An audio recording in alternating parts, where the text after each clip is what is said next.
उसके बाद अगली जो पंक्तियां हैं उसमें कहा है कि मिला कहाँ वह सुख जिसका मैं स्वप्न देखकर जाग गया। कवि कहता है कि मुझे वह सुख मिला ही नहीं जिसका सपना देखकर अक्सर मैं जाग जाता था। आलिंगन में आते आते मुस्कुराकर जो भाग गया, आलिंगन यानी गले में, मुस्किया यानी मुस्कुराकर। कहता है कि मेरे गले से वह सुख लगने से पहले ही दूर से ही मुस्कुराकर भाग गया। अर्थात उनके जीवन में सुख के पल बहुत कम ही रहे हैं। जिसके अरुण कपोलों की मतवाली सुंदर छाया में अनुरागिनी उषा लेती थी निज सुहाग मधुमाया में। अरुण कपोल, कपोल यानी गाल, अरुण यानी लाल, अनुरागिनी यानी प्रेम भरी, उषा यानी सुबह, सुहाग मधुमाया, सुहाग का जो रंग होता है वो लाल होता है। तो उस संदर्भ में ये पंक्तियां आई हैं।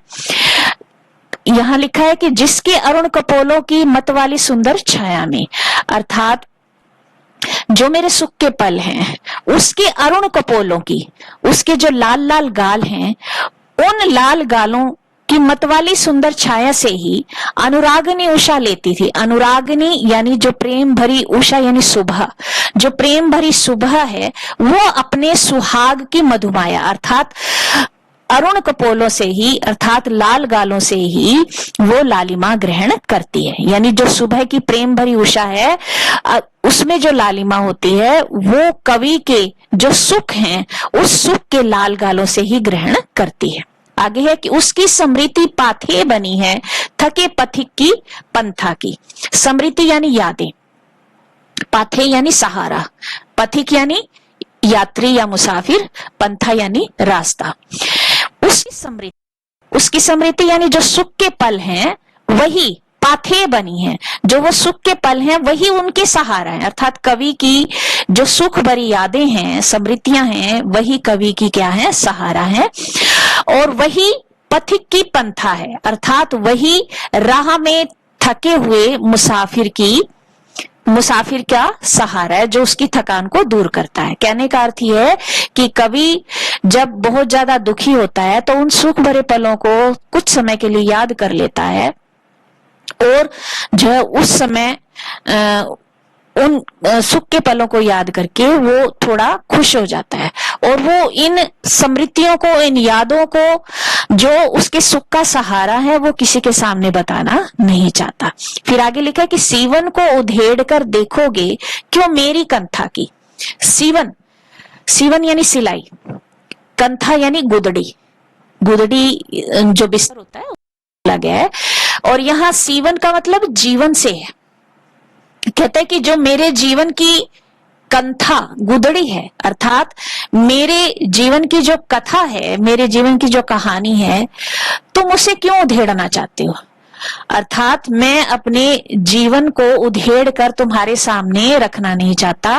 कहने का अर्थ है कि मैं अपने जीवन की इन बातों को, चाहे वो सुख की हो चाहे वो दुख की हो, वह मैं तुम्हें बताना नहीं चाहता।